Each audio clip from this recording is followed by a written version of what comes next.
He told himself it was wind in the stalks, nothing more. But the sound had shape, and it carried a tune the way a bottle carries a ship. It rose up from the edge of the north field just before midnight, thin and certain, 3 notes first, then a run, then a pause, that felt like a person making room for breath. The night in Story County, Iowa, was the kind that makes a kitchen window into a mirror. He stood with one hand on the sill, the other around a chipped mug, and the whistling kept at it, unafraid to be heard. Before we begin, tell me where you're listening from and what time is it there? This was late September 2015. The day had been warm, sky rinsed clean after a brief storm, gravel roads drying into their usual rattle. The farm sat a mile and a half south of Nevada, east of the Skunk River, where it hooks like a lazy elbow. The corn had gone that heavy, dull gold that means the grain is ready and the husks are sick of holding on. In the house, the bedside clock down the hall said 11:52. On the porch, a moth bumped the bulb, reconsidered, bumped again.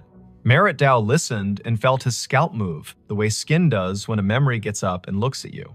He had heard whistling most of his life, but not like this. His father had been a whistler when he repaired the sickle bar, when he checked the tension on the auger belts. His grandfather, too, walking the rows with a plug of tobacco and a tune older than the tractor. Merritt could place a tune by county if you gave him a night and a jar of iced tea. This one, though it didn't belong to any porch or station wagon, it had the small brightness of a fairground and the old soul of a hymn, mixed wrong on purpose and still somehow right. He set the mug down, pulled on his boots without bothering with the laces, and stepped into the porch light. The whistling came again, 3 notes that stepped down like someone walking off a train. He clicked off the switch. The yard went honest. The gravel drive was a gray river. The corn made its tinny rain sound whenever the breeze remembered its job. To the north, the trees along the fence line held their breath.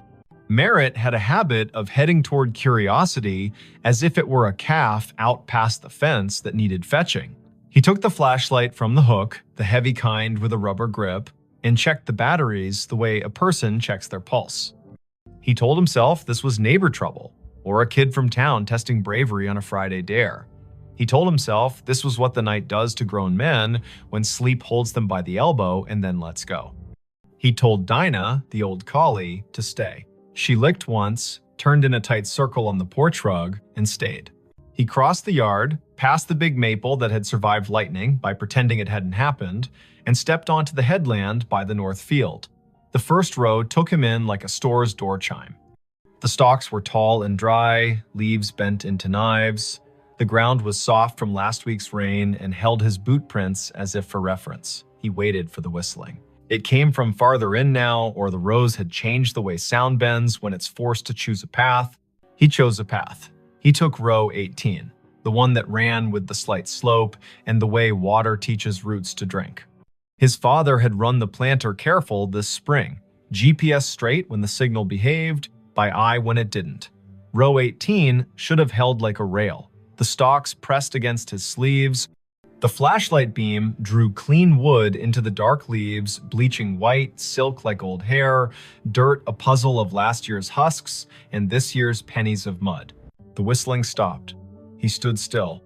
His breath sounded like someone else's in the mask of leaves. He tasted dust. He listened until listening felt like a rope he had to keep from dropping. Farther north, down toward the low spot by the drainage tile, it started again, only louder, as if the person had turned their head and decided the audience was worth the effort. Merritt moved.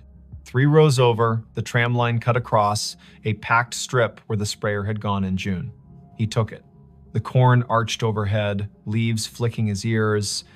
Spiders had slung long theories between stalks. He broke them and apologized in his head. He had walked this ground every day for months, and the ground had said yes like a friend. Tonight, it felt like a cousin, a person who loves you without being sure what to do with you. He reached the low spot. The field dipped and turned its face toward the tile that ran down to the ditch. The air was cooler here, lined with the smell of black earth that keeps secrets for centuries, because that's what it was paid to do.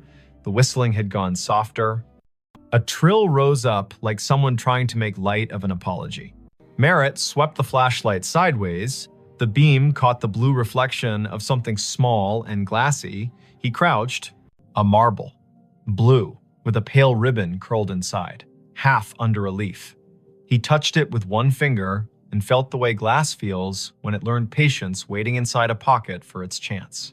He stood, and the beam hit another, green this time, lodged at the foot of a stalk. He put them both in his shirt pocket without thinking which pocket meant past and which meant present. "Hello," he said. The field appreciated the effort, if the small answering hush meant anything. He wasn't the kind of man who called out names into a place that did not have names to call back. He was the kind of man who waited and then took one more step, the way you do with cattle that have decided the gate is optional. He took one more step. The ground had a memory. His boots sank an inch, then two. He pulled up. The mud let go with a sound like a low laugh. The beam found a scuff in the soil that wasn't his. It had rained the day before, a polite rain that brightened the world and left. Tracks should be fresh. This mark had a sharpness to it he didn't like. He aimed the light again. The scuff came to a point. Not deer, not raccoon.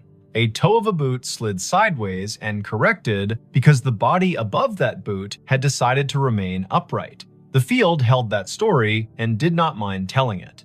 The whistling kept on. It moved east.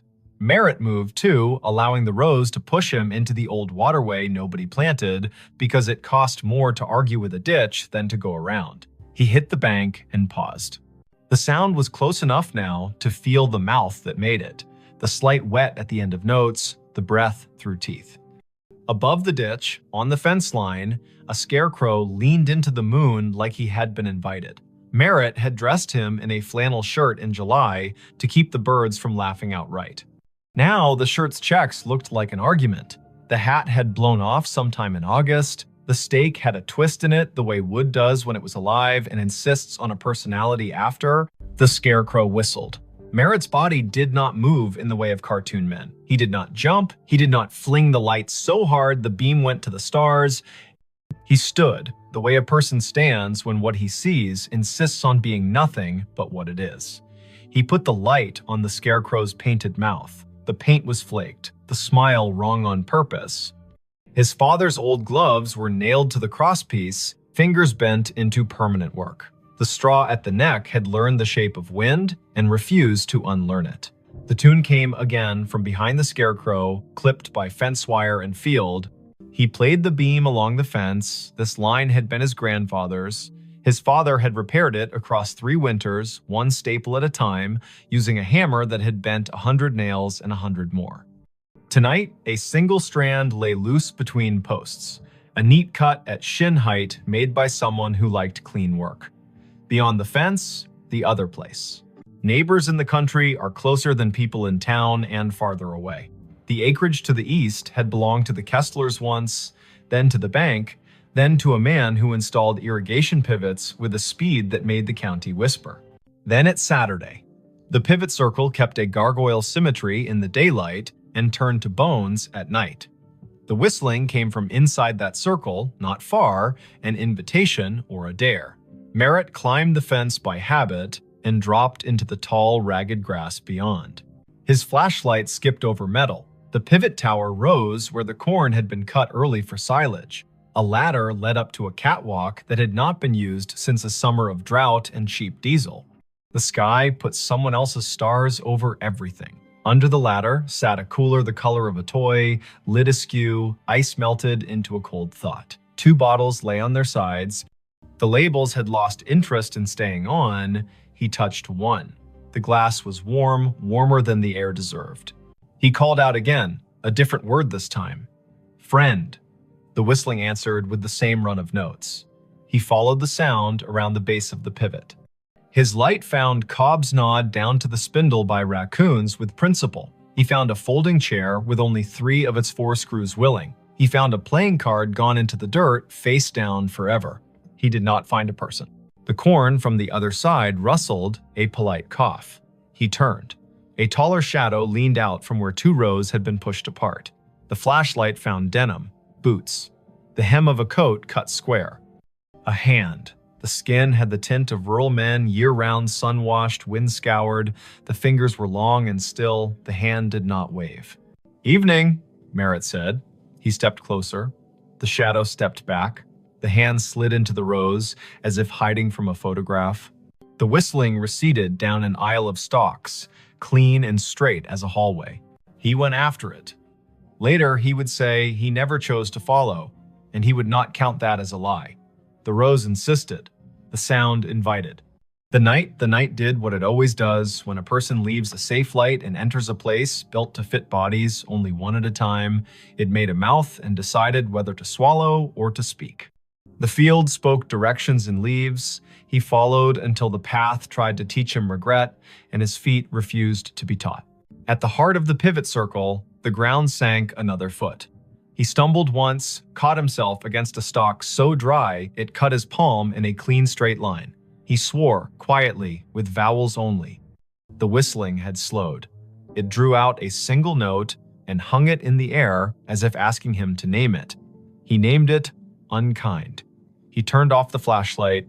Dark held him like water does when you slide under and open your eyes. The field went black, then not. The sky had its thin light. The stars arranged their patient omissions. The rows were no longer alleyways, exactly. They were sentences. A breeze moved through and added commas. He stepped forward into a word, then another. The whistling stopped. He waited. He could hear the pivot tower creak, a metal thought adjusting. A truck moved way off on County 18, 3 miles at least.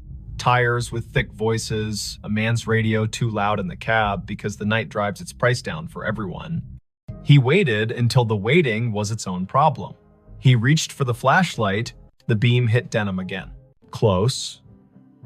A shoulder. He yanked the light up and met a face. It was not a face he knew from today. It might have been a face from a photograph under glass at the county fair, past names, eyes poured in. The hat was the wrong cut for now and the right cut for when hats were more than hats. The eyes adjusted to light with the slow patience of a barn cat in a doorway. The mouth held a shape that wasn't a smile and wasn't what comes later. The cheeks were hollowed in, the way working men's cheeks sag when they finally let the day have them. "Don't," the man said, not loud. He lifted one finger the way a teacher does when she'd rather not get stern. "Don't shine." Merritt lowered the beam to the man's chest. The denim had a tag that read, "Kessler in faded thread," as if a mother had stitched it when mud was the usual weather. The man nodded, brief. He put 2 fingers to his mouth and whistled the run again. The note slid under the leaves and came back altered by straw and distance. "Had to see if you'd come," the man said. He did not offer his name. He did not ask Merritt's. The field did the introductions it believed in. The man tipped his chin toward the north, where the ditch had cut a new curve 2 springs ago, and nobody called the county because sometimes you let water take responsibility for its own choices. "Come on, then." They went up Row, across the tram line, down again. Merritt kept the light aimed at boots and dirt, the way you aim swear words when children are sleeping in the next room. The man's hands brushed the tassels as he went, leaving no sound. The field learned him and forgot Merritt in the same breath. They crossed into the neighbor's back 40, and the soil changed, darker and more confident. The rows had more to say here. The whistling would come and go like a small animal, checking the air and disliking it. The man stopped at a patch where the stalks had been storm-bent and then righted themselves out of pride. He crouched, hand out, palm down, on top of a flat stone that had no business on this ground. The stone was square. It held an iron ring in one corner. He tapped it. The sound returned like a jar lid. "Used to be a storm door," he said. "For the root cellar. They built the house up there." He flicked his eyes toward where the stars thinned and the silhouette of a ruined chimney picked its teeth on the horizon. "Tornado took it in '54, you know that." Merritt nodded. He had heard the story. The county leaned on that year. It changed the way people believe in roofs. 3 days after, the man said, setting his palm to the stone like a pledge, "My brother thought he heard whistling here. We believed him because he was the kind of boy who told the truth, even when it meant he had to walk back and fix something. He followed it. Everybody followed it. Men with boots and women with cakes and ropes and tubs and a feeling of the back of their necks being breathed on. We pulled the stone up, we brought lanterns. It goes under like a snake down there. The cellar does. We didn't find anyone. No boy, no breath. Just apples rolling, because that's what they do when people die. Things keep their job anyway. We closed it back up. Weather put a shoulder on it. And now, he stopped. The whistling came, this time from under their feet. It rose up through the stone like a trick, thin and mean and a little proud, a tune that went square, then wandered off the edge. The iron ring shook against its socket with a burr. Merritt felt the hair along his forearms ask for a vote. Now, the man said, it calls people here when it's time. He put his hand on the ring. I'm tired of it calling people here who are not me. He lifted. It did not rise much. The hinge had rusted itself into religion. The man looked at Merritt, not pleading, exactly, not persuading. He looked like a person offering you the end of a sentence the world has been running too long. Merritt set the flashlight down on its base and got his fingers under the corner. The stone was heavy-hearted, more weight than mass, the kind of weight that comes from being asked to hold back a story. They lifted together. It rose an inch, then two. It settled on a ridge of broken brick. The smell answered before the dark did. Apples, old and bitter, work that had gone on without supervision. Cold earth that had kept promises by crushing them. A draft moved across Merritt's knuckles. It took his body down a list to be sure each part remembered what stand means. The whistling ran up inside the gap and out. It had volume now. It wished it had a throat. It would have stopped if someone had blessed the night right then and said, go on to sleep. No one blessed the night. Merritt and the man held the stone a second longer, then eased it down onto a stick propped like a tired knee. The gap held. The dark inside threw itself at their eyes and bounced back, patient. They did not aim the flashlight in, the man would not have it, and Merritt knew enough to trust someone who belonged to a place this much. They listened instead. The whistling ran its tune twice, then twice again, and each time the final note sagged, as if asking someone to let it lie. Why me? Merritt asked. He wasn't offended by the question. He wanted a reason that could wear a hat. You were the one who heard it honest, the man said. You stayed at the edge of your field as long as you could and still came. Some men run because they want a story to tell about themselves. You came because you wanted to know who to go fetch. Merritt shoved down the part of himself that softened at that. He bent, slid his hand into the gap until his fingertips touched the dirt at the lip. It was cool, the way a basement never loses January. He searched by hand, careful for glass. Nothing but pebbles in the slow grind of last century's lessons. The whistling faltered. It shortened itself and became 3 notes, those 3 notes he had heard at the kitchen window, the 3 his father had bent into the radio between ballgame innings, the 3 his grandfather had used to call a dog that never needed calling. He withdrew his hand and stood. The man had his head down, listening as if his bones were the receiving equipment. He began to hum, not the tune, but a harmony low and uninsistent. The whistling slowed. The cellar air came up wetter than before, fouled for a second by something like breath, and then clean. The whistling stopped. They waited a full minute, then another. Merritt counted, slow, as if a child in a tent had asked him to promise monsters were on vacation. The ground under the stone was a fact again. The man let his harmony stop, the notes settling like a bird on a line, and then choosing not to stay. He knelt and pulled the stick, and the stone met its ledge with a sound like a chest closing. Sometimes, the man said into the calm, it wanted an argument. Sometimes it wanted somebody from back then to say his name and make a promise. It wanted a mother crying on the dirt. It wanted men with rope because rope makes everyone feel helpful. Not tonight. Tonight you came and you didn't carry any of that. You just listened harder than the field wants you to. That's enough. They stood together in the rows until the night got bored with them and went to do what the night does in other places. The pivot sighed and remembered it had bearings, not opinions. The ditch water moved on its way, not fast, not slow, never wrong. A coyote put a sentence into the air and another answered, and both sentences agreed to end where they did. The man tipped the brim of a hat he wasn't wearing and turned back into the corn. His boots made no more sound than a thought that knows its limit. Merritt found his way to his own side of the fence. The cut strand had not healed. Fences need hands. He climbed and dropped into dirt he had paid for with 3.5 decades of rain and frugal Sundays. The scarecrow leaned the same way. His flashlight picked out a nail that had worked proud where a glove met wood. He tapped it back in with the handle, the small sound a hope. On the porch, Dinah lifted her head and thumped her tail twice. He sat on the steps and watched the sky unspool its last thin silk. The clock over the stove in the kitchen read 1:42. A local freight passed through town without asking anyone's opinion. The night had its usual old chair smell. Merritt took the marbles from his pocket and rolled them in his palm.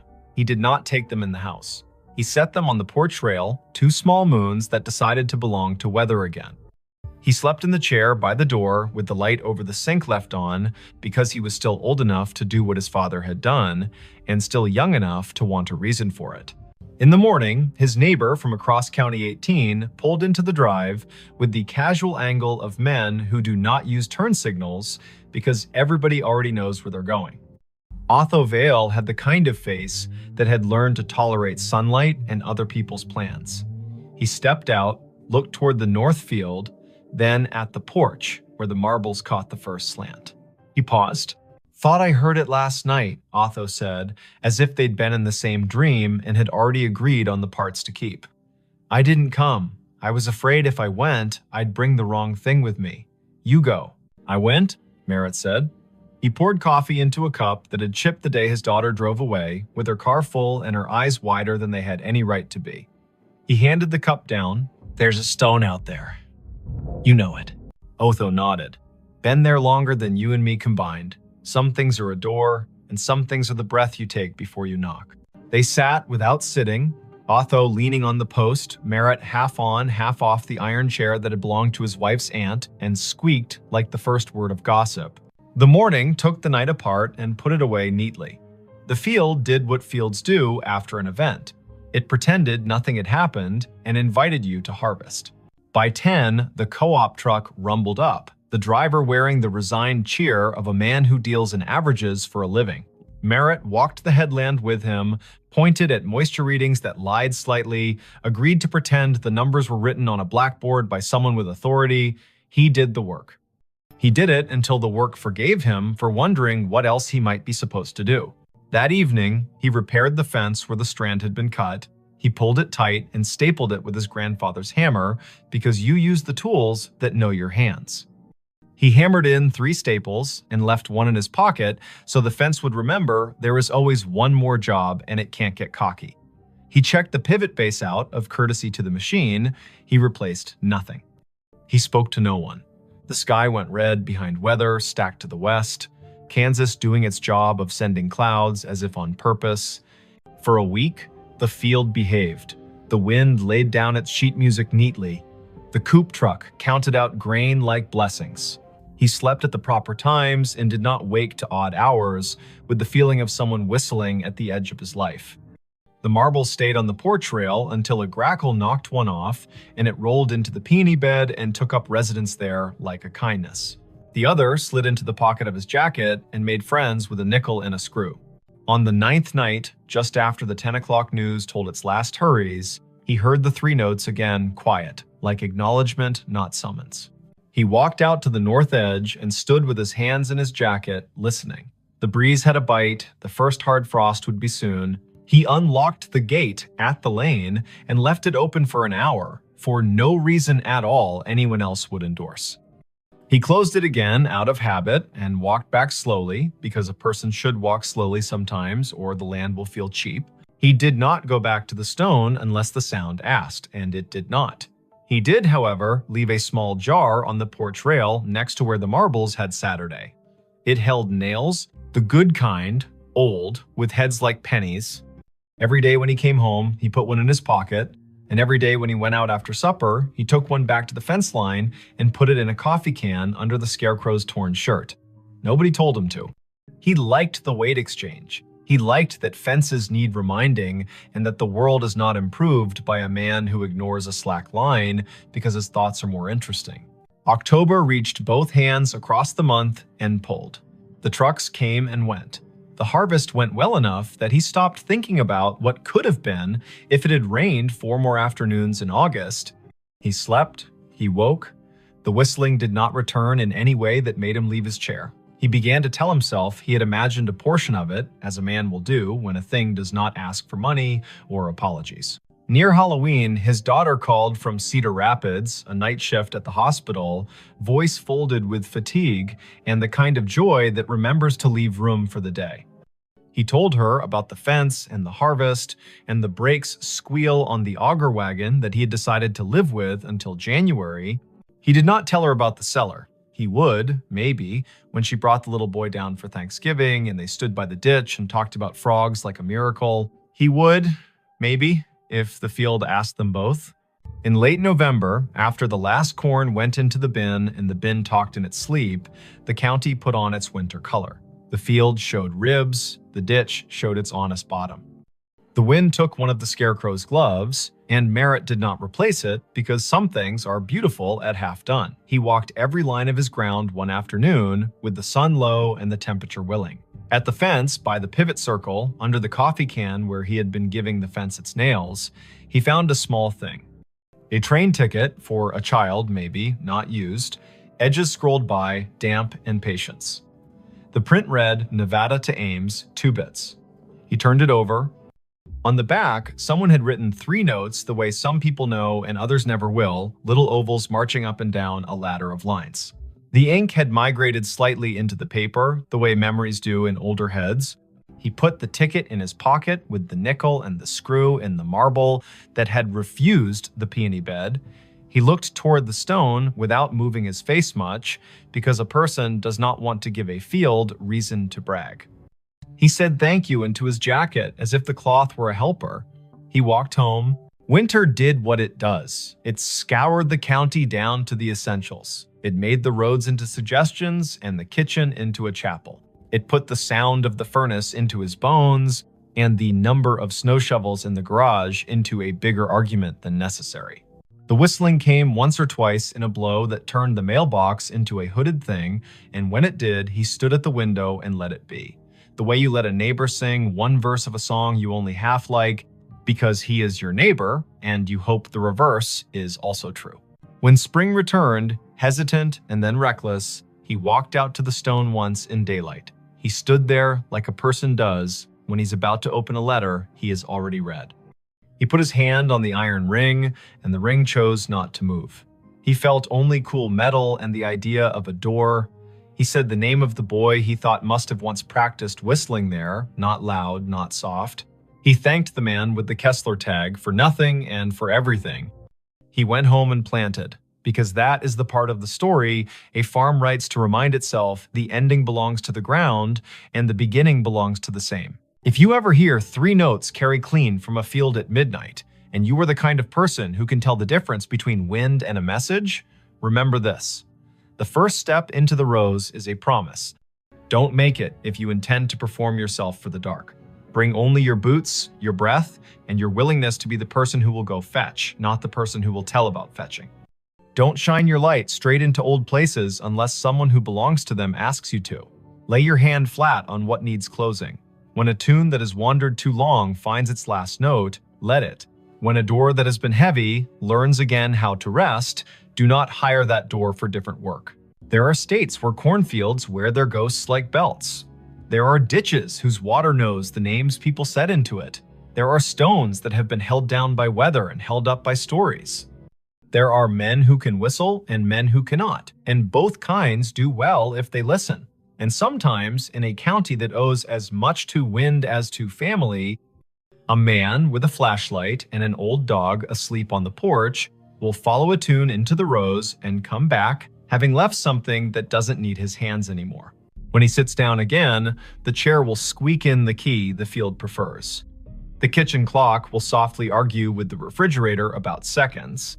The night will soften him on its slow wheel. The next day, someone will wave on County 18 without lifting a hand, and the answer will come back exactly right. And somewhere beyond the line where 2 quarters meet under a fence, a stone will find it easier to be a stone because 2 men lifted it once, together, and then set it down the way the land asked. The hotel room that prints receipts at 17 amperes. M.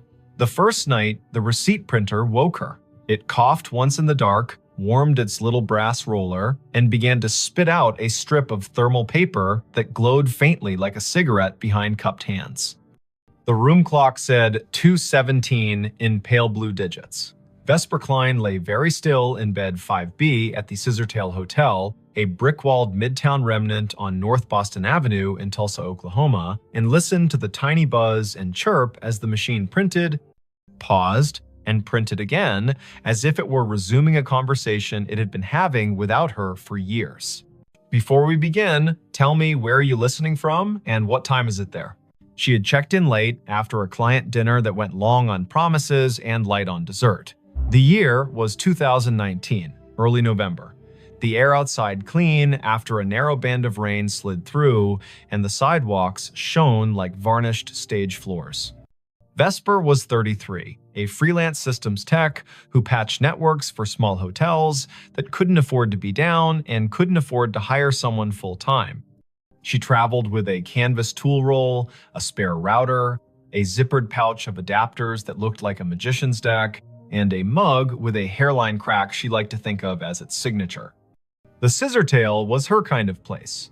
A lobby with a brass bell that had learned restraint, a front desk shelf of paperback mysteries for the taking, a night auditor who watched the door like a friend watches a house while you're out of town. He'd been the one to hand her the keycard and the 2-page Wi-Fi map, Quill Penner, printed on a plastic badge, as if the name might be borrowed for the night. Night auditors aren't chatty by design, but Quill had leaned forward when she asked for the room farthest from the elevator. He'd said 5B is quiet most of the time, then paused, weighing whether to add something. He didn't. He pointed at the coffee station and said, "The cinnamon packets are the good ones." The printer sat on the desk under the window, small and stubborn, the kind of ticket machine you see in diners and old theaters.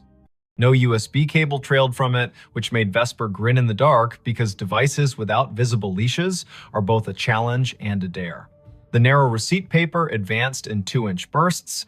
The room smelled faintly of dust and citrus, the ghost of cleaning solution, and something else warm plastic maybe, or the metallic tang of heat on a coil. She slid out of bed, toes finding the rug, shoulders remembering every winter morning she had reached for her hoodie before her thoughts. The window showed a slice of downtown in sodium yellow, a parked truck with a tarp that breathed a little in the wind, a streetlight haloed just enough to be kind. She stood over the printer and watched it work. The top of the fresh strip read guest ledger at the margin, then a line of text that made her blink. Check-in, Harlan Row, rate $14.50, room 5B arrival, the 12th of October, 1958, comments, 2 pillows only. The paper was unbrowned, the font bold. She knew thermal stock fades to beige with sunlight, goes blotchy with time, and curls if you leave it near a vent.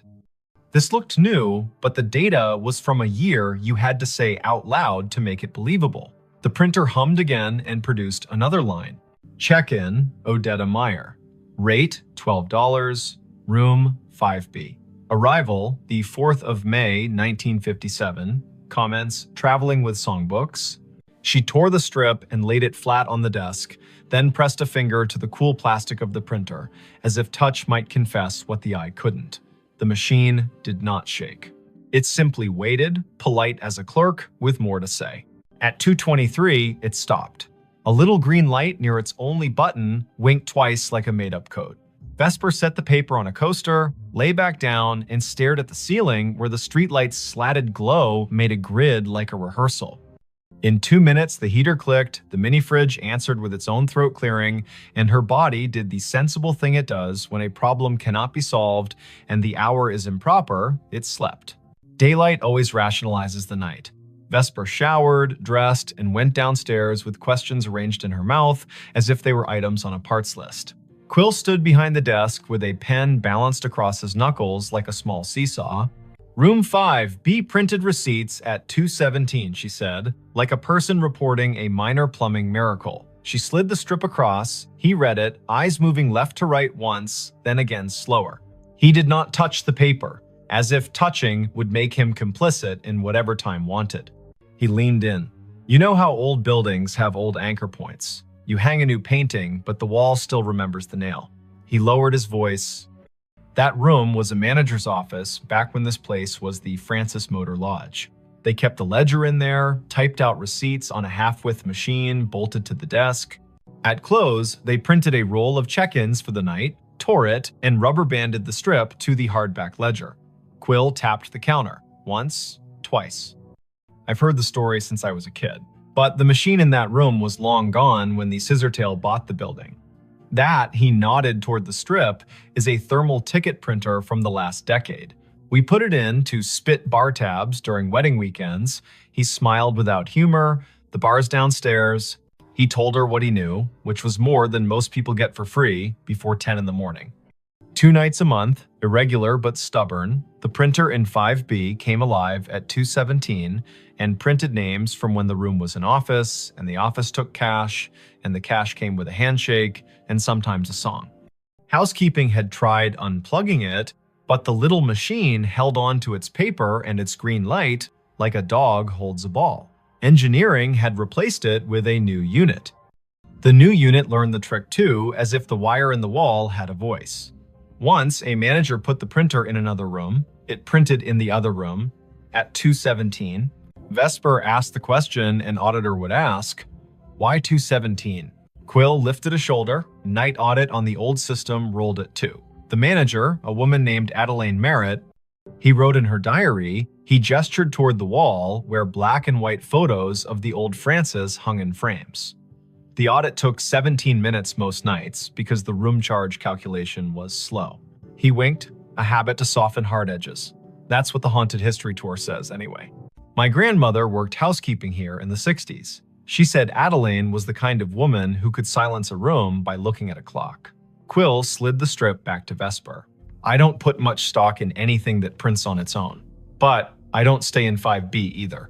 She laughed, but softly. I'm the right kind of superstitious, she said. The kind that believes in loose cables and also in writing down names. She folded the strip, tucked it in her notebook, and promised the front desk a stronger signal on the north wing by supper.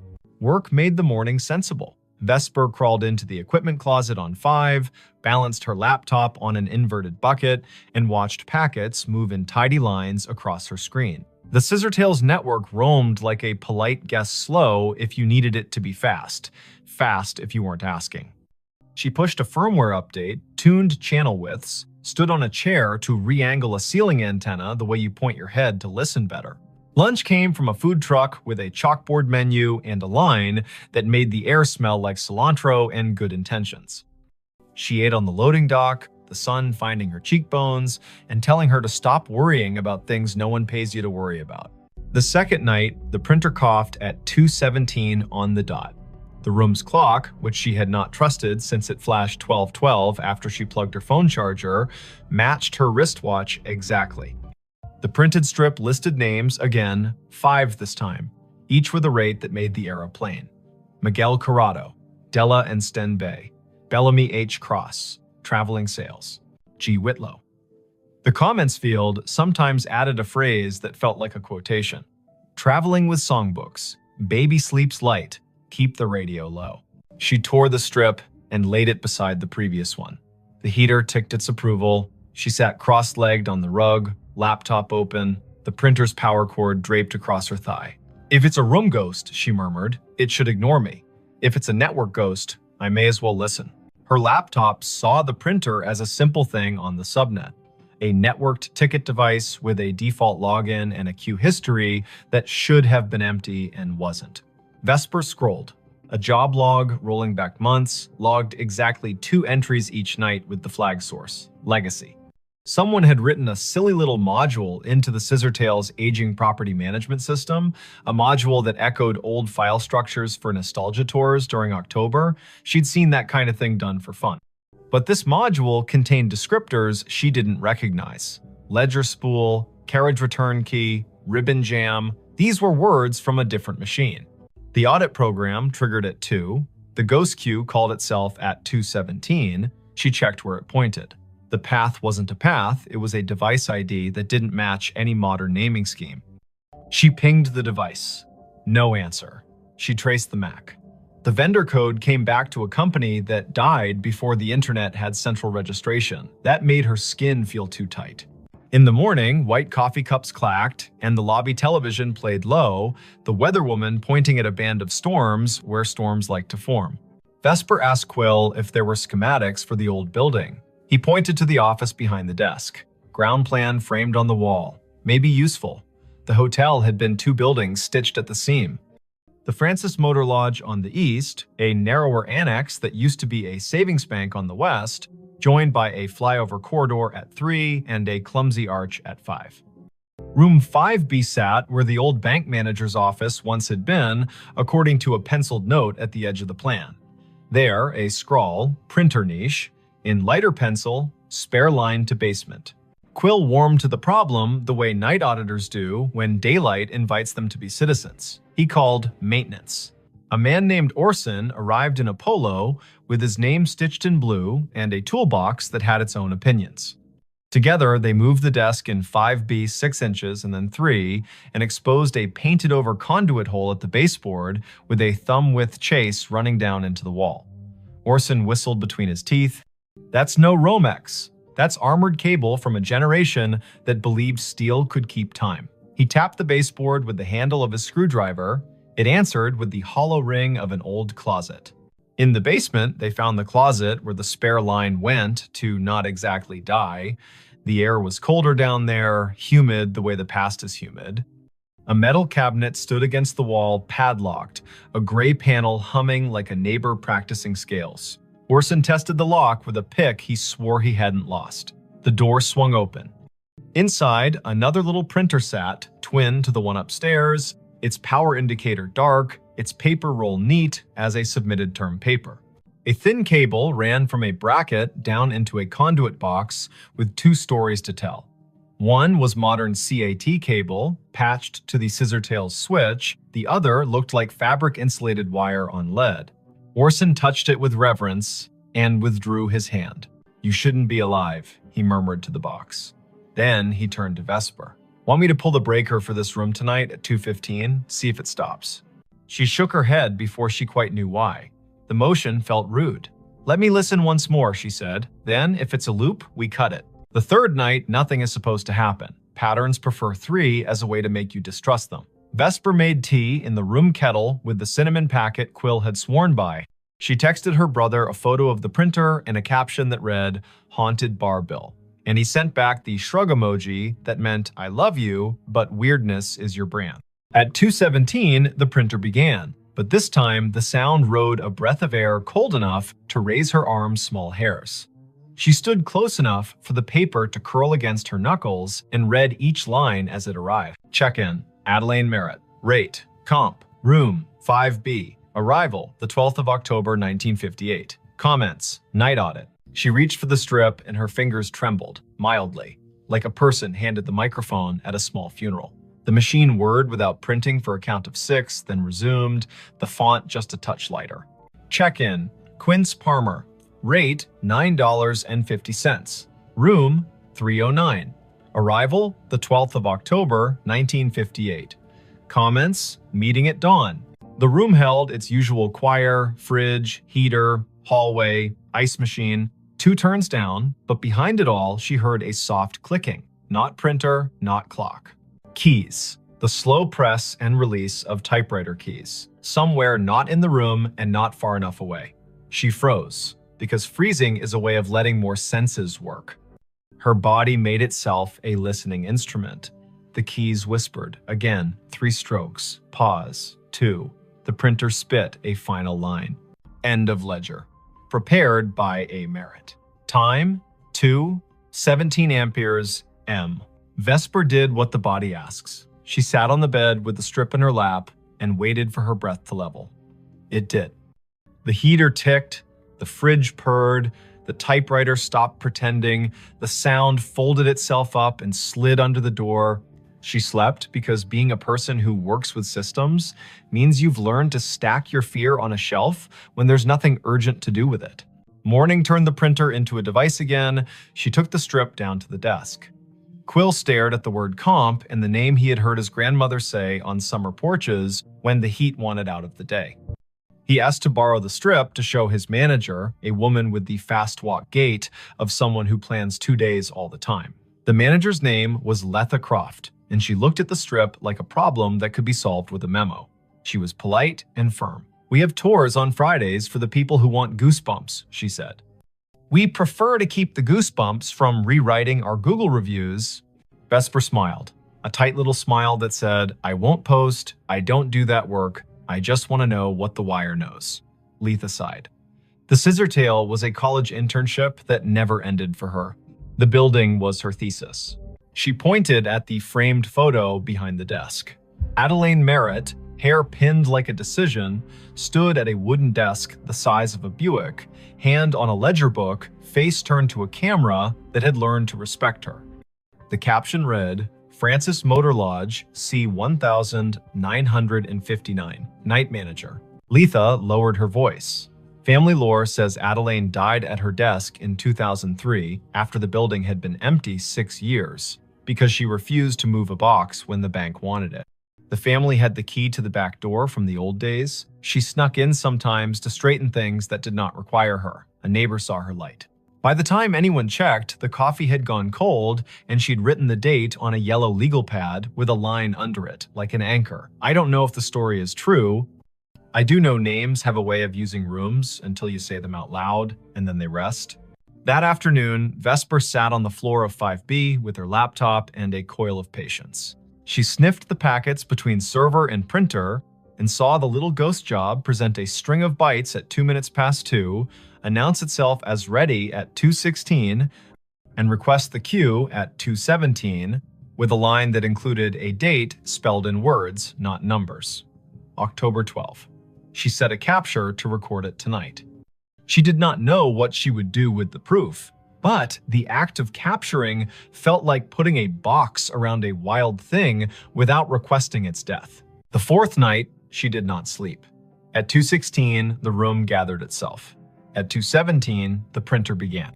The first name landed like a quiet gavel, Harlan Rowe. Again, as if the ledger wanted to list the set that belonged with the date, as if the building had a playlist for that night and needed it to end correctly. The second name, Odetta Meyer. The third, Quince Palmer. The machine word, then it printed a line that wasn't a line she understood. Checkout, A. Merritt. Time, 2:17 amperes. M. Balance, $0. Drawer, locked. The room changed temperature by a needle's width. The way a body registers changes a thermostat does not. The typewriter sound returned, louder, as if the keys had moved closer, as if someone had rolled the desk chair to the doorway. Vesper stood. The bathroom light made a rectangle on the carpet. She turned it off and let the room be only the room. In the dark, a kind of courtesy arrived. She spoke to the space like a person speaks to a skittish animal. "I hear you," she said softly. "I see what you print. If you're finishing something, finish. If you need a witness, I'm here." The keys worked once, gently. The printer fed a final inch and stopped. The heater clicked off as if called on. The fridge made a small, delighted sound, the way fridges do when they extract a victory from physics. Vesper lay down slowly, like a person trying not to wake a toddler, and watched the window make a square on the wall. She did not sleep much. She did not feel punished by that. On Friday, Quill called his grandmother. She came in with a smile that wore 80 years as if they were a favorite cardigan. Her name was Thalia Penner. She had hands that did hair buns right the first time and eyes that counted change without looking. She stood in 5B and curtsied to the air, lightly, like a joke only the past finds funny. She pointed at the baseboard where the printer niche had been long before this printer knew it was one. And she told a story the way people in the middle of the country tell them, in straight lines, with pauses for the parts that don't quite behave. Back when the Francis was a stop on the oilfield run, she said, Adelaine kept books for men who couldn't read receipts and kept rooms for women who didn't need to be asked why they traveled alone. She printed the audit every night, tore the strip, tucked it under the ledger ribbon, and locked the drawer.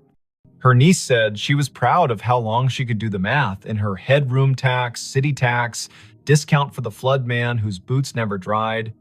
When the hotel closed in 1997, Adelaine kept a key.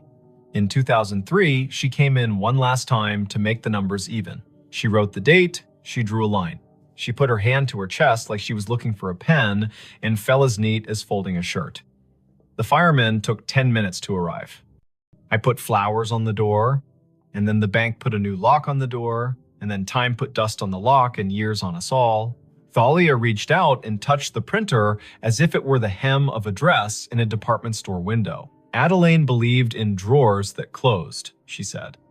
It sounds like over again at 2:17, she gets to do that part, finish the roll, tuck it in, say goodnight to accounts. She is the kind of woman who would find that worth doing.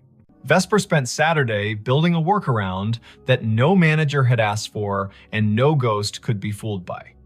She pre-programmed a rule in the printer's network profile. At 2:16, the device would capture its own print job to a text buffer and email it to a special address she made for the Scissortail historian. Proof for people, paper for the room. At 2:15, she and Orson stood in the basement closet like two burglars having second thoughts. Orson touched the breaker switch. He looked at her. She did not nod. He did not flip it. Upstairs in 5B, the printer coughed, purred, and worked. Down here, the old gray panel vibrated, soft as sleep. At 2:20, Vesper's email pinged her phone with a single message. Subject, ledger. Body, 3 lines. Names, rates, the comp, the sign-off. Prepared by A. Merritt. Time, 2:17 amperes. M. She did not sleep that night. She didn't mind. She lay on the bed, hands behind her head, and watched the room recede from what rooms are in daylight containers, shelves, angles, and become what rooms are when you let them be churches. Limits, repetition, silence between notes. She thought about drawers, about the way her work was mostly closing things in the right order so strangers could open them and recognize what they saw, about how a hotel is a machine for forgiving you for not being home. On Sunday, she checked out. She left a thank you envelope at the desk with Quill's name written in neat engineer's block. In it, a printout of the email rule and a small drawing she'd made of the baseboard hole with an arrow labeled here, "The wire remembers." Quill held the envelope like it might be heavier than it was. Letha met her at the door. "I can't exactly put this in a maintenance request," she said, meaning the week Vesper had just spent listening to a machine be more honest than any of them owed their jobs. "But I can tell you what we can do. We can frame a copy of your email in the staff room and call it the drawer letter. We can show it to anyone who works past midnight and forgets that ending is a kindness. We cannot run a Halloween promo in 5B because some stories don't belong to customers. We cannot unplug the thing that works for someone who isn't here anymore." Vesper smiled. That's more than most places do for the living. She drove out of Tulsa with the radio off, south, then east, then north again, the planes rolling around her like a low lullaby. She stopped at a gas station where the coffee was too strong and therefore perfect. She called her brother to tell him a story with no real twist and therefore true. She didn't say the name of the printer because sometimes a tool deserves privacy. She didn't say the name of the woman who closed drawers because she had said it enough. She didn't say 2:17 because she had learned to say it in her head as a kind of vow to be kind to the people who work at that hour. Months later, back in Tulsa for a different job in a different building, she walked past the Scissortail one evening just before Christmas when the lobby held a neighbor party. A small tree wore strands of tickets in place of garland bar tabs printed for fun, red inked with dates and little notes in flare pen script. Quill waved from the desk, a Santa hat angled to keep his dignity.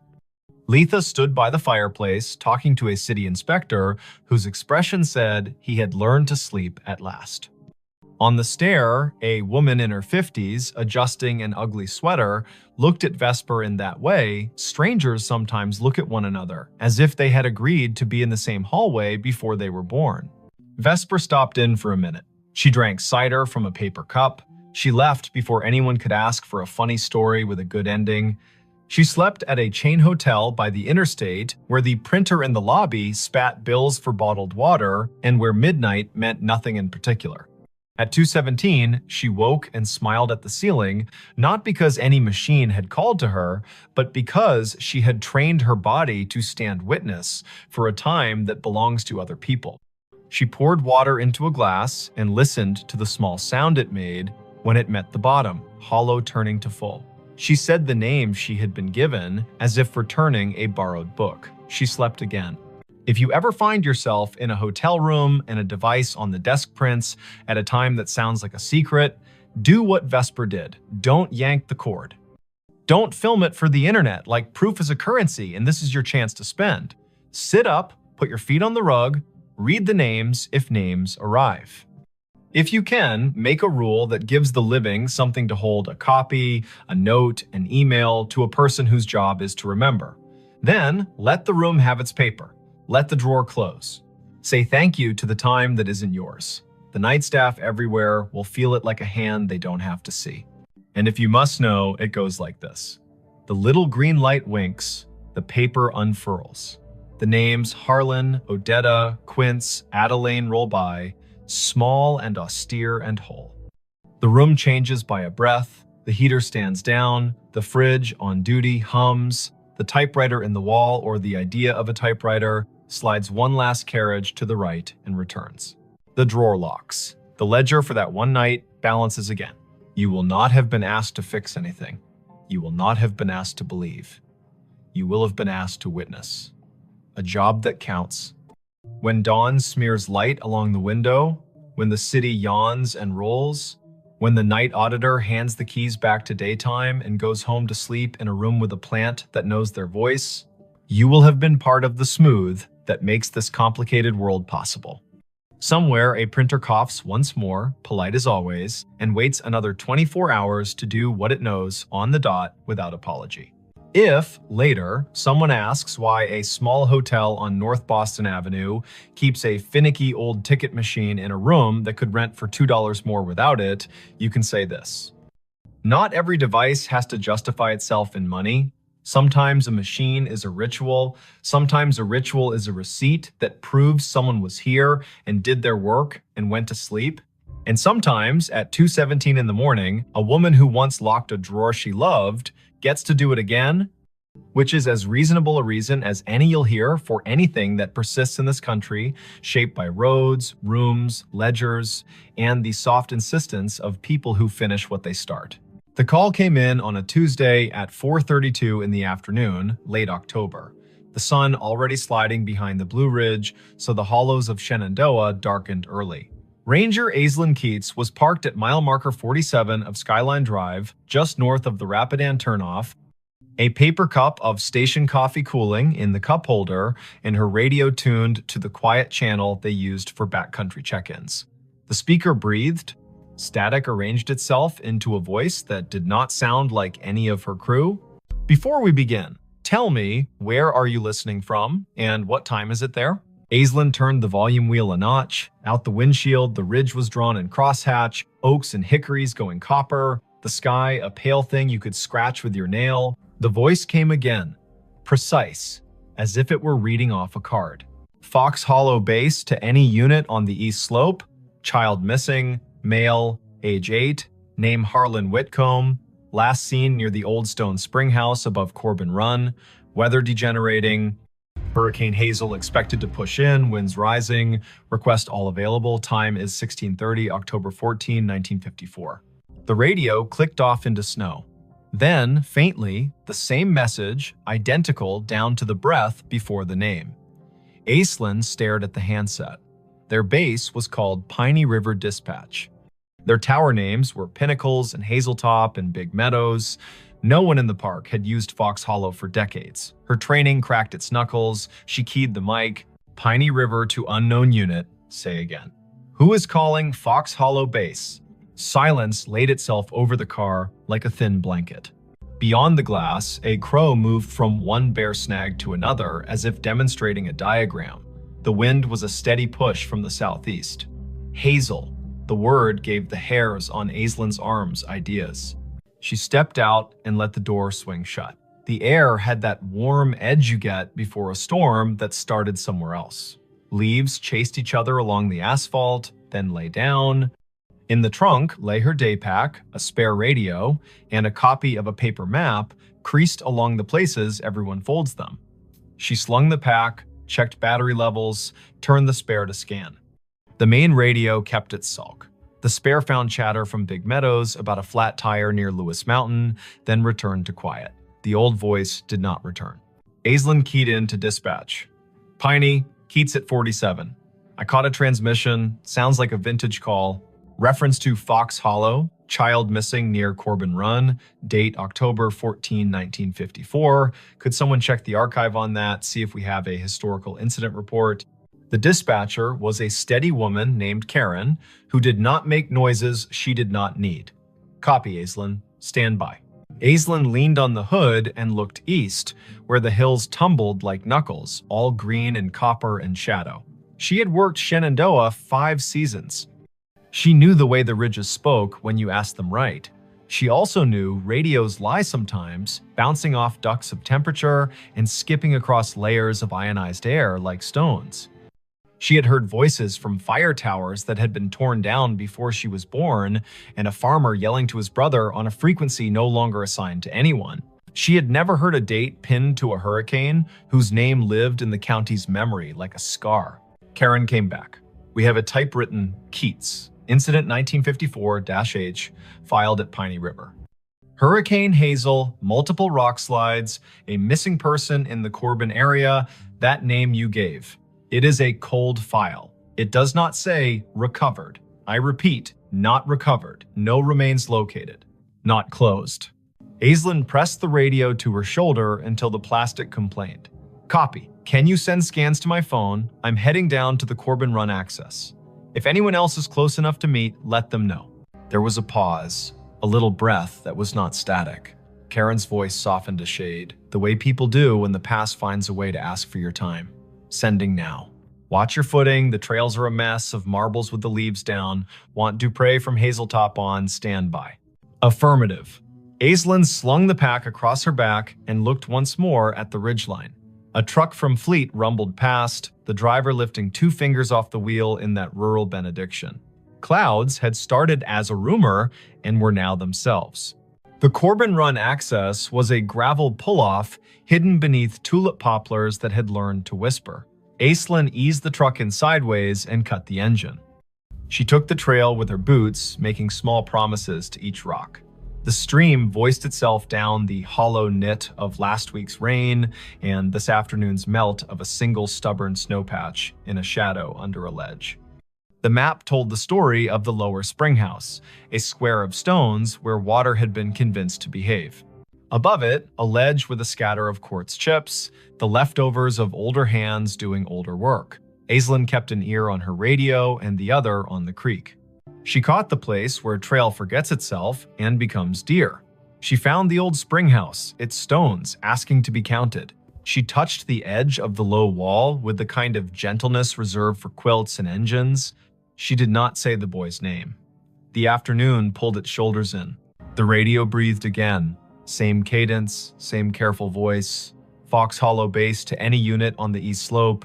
Child missing. Harlan Whitcomb. Last seen near Stone Spring House above Corbin Run. Weather degenerating. Request all available. Time is 16:30. October 14, 1954. Aislinn shivered in the warm air. Her eyes went to the spring house and its square of shadow. She moved the beam of her headlamp across the stones, not because she expected to see anything, but because light can sometimes rewrite a sentence the land is trying to say. The beam found a length of rust, half buried in the moss, along the back of the foundation, thin as a butter knife, with a clip and a circle at one end. She crouched.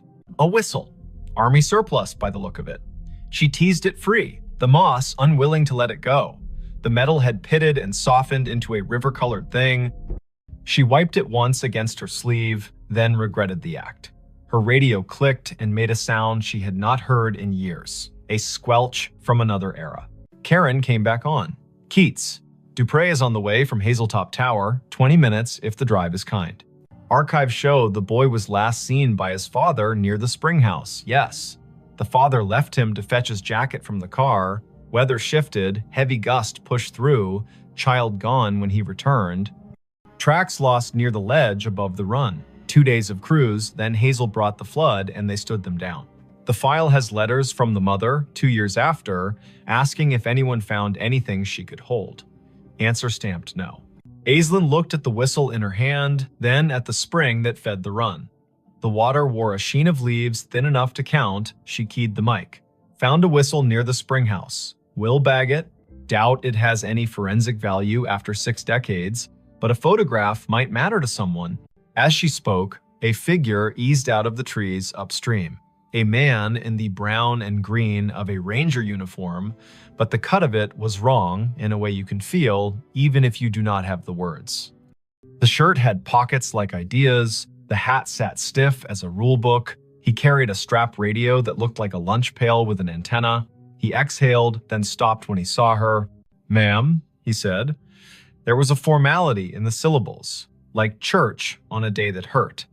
"We're sweeping the east slope." The boy's father said he was right here. He pointed at the stones, as if pointing could anchor the earth.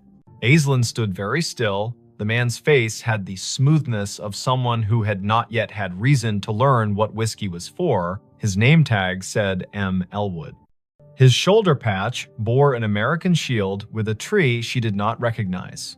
He glanced down at her radio and then at the whistle in her hand. "You with us?" he asked.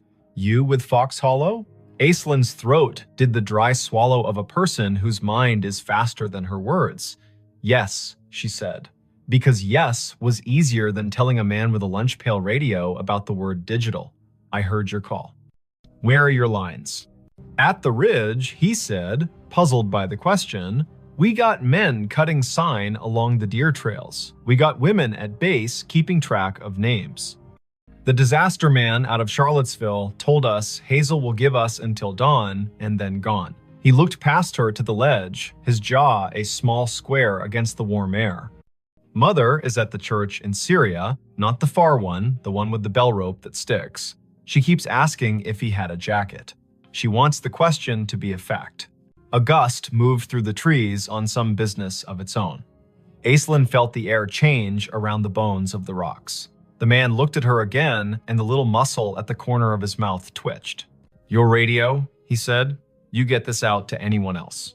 "Yes." "We have a tower at Hazeltop. They know. Someone is coming." "Good," he said softly. Then he put 2 fingers to his brow, an old salute done halfway because distance is difficult to respect when the ground is asking for more of you. He stepped past her, boots exact on the damp leaves, and moved toward the ledge, listening with his face. He put a hand out as if to feel a draft. His outline lightened as if the warm air had decided he belonged to it. The forest made the sound of a coat hem brushed along a pew. He was gone. Aislinn stood, her hands empty now that the whistle had weight inside a bag. She did not call after him because naming a thing makes it pick a room and leave all the others. She climbed the slope above the spring house, careful, testing each foot. The ground showed her where it had let go before. The soil had slumped sometime between 1954 and now a scar that trees had tried to stitch. She scoped along the edge and thought about the father leaving for a jacket, a boy with a whistle and a spring that talks even when wind tells it not to. Dupre's SUV nosed into the pull-off as the last of the light left, and the storm made its speech. Jericho Dupre had shoulders like a doorframe and a way of stepping onto ground as if asking permission.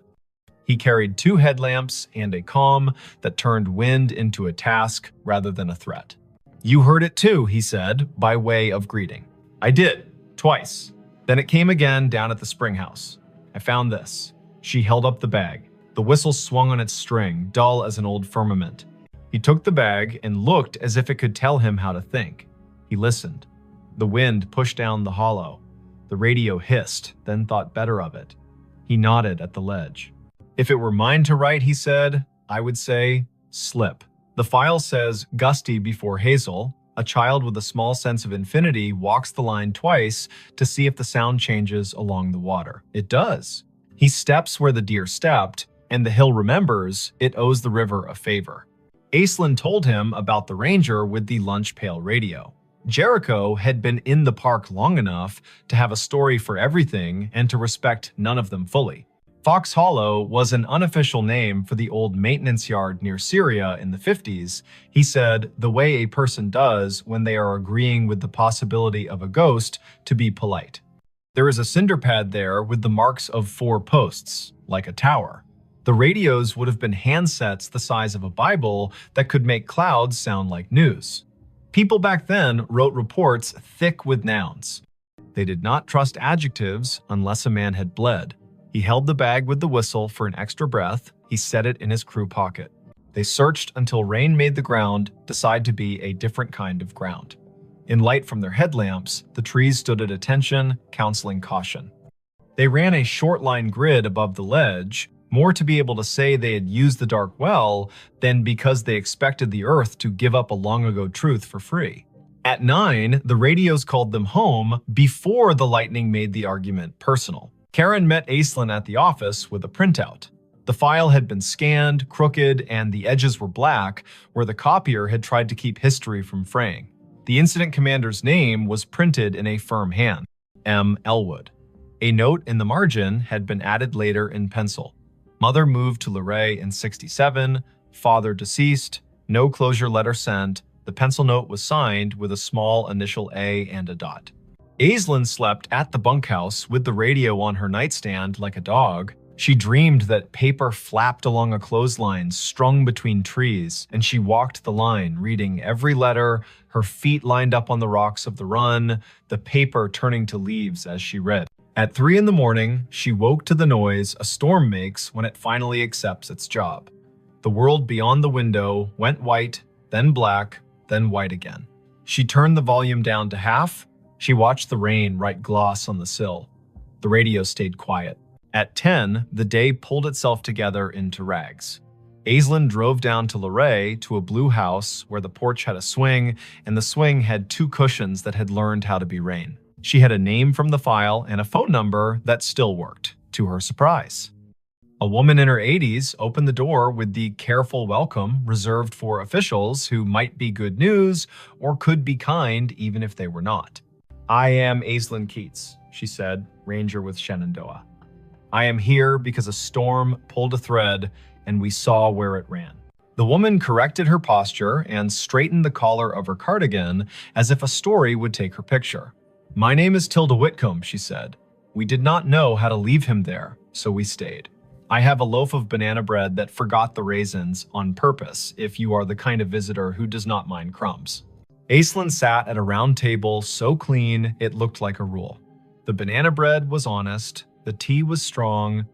Tilda put her hand on the tablecloth and kept it there as if the cloth would be steadier if it knew she was not going anywhere. She said the name Harlan like a stake you drive into ground so the tent knows where to stand. "He whistled 3 notes, Tilda said. "The tune the train plays when it comes into Luray, because his father used to take him to the crossing, and they would wave at the men who stand like saints. 3 notes, and then he would laugh, because he was practiced at laughing. The wind took the notes and did not give them back. My husband ran to the car, and the sky changed. They told him on the radio he had until morning. You can live your whole life in a sentence like that." Aislinn put the bagged whistle on the table. The string looped like a sleeping thing. Tilda did not reach for it.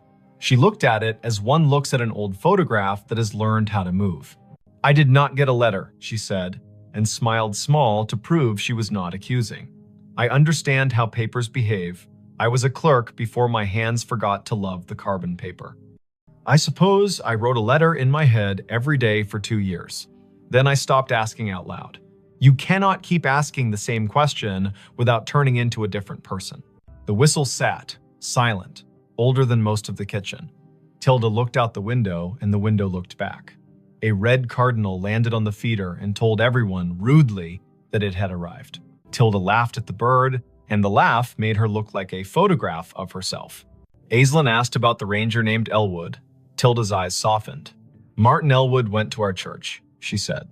"He was the kind of man who knocked on the door with his hat in both hands.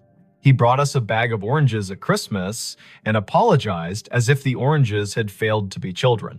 He wrote the report because that is what he could do, and he built a cinder block box for the tower that was not a tower, and then he got quiet like men do when they find out the world can keep a thing from them and they still have to go to work. Back in the truck, Aislinn let the radio hum. Big Meadows asked Pinnacles to send a set of cones to mile marker 62. A bear stared down a minivan with an intensity that made the parents breathe like swimmers. Life had resumed its insistence. She turned the truck toward the old maintenance yard near Syria, the one Jericho half remembered as a place with 4 posts and a name more rumor than rule.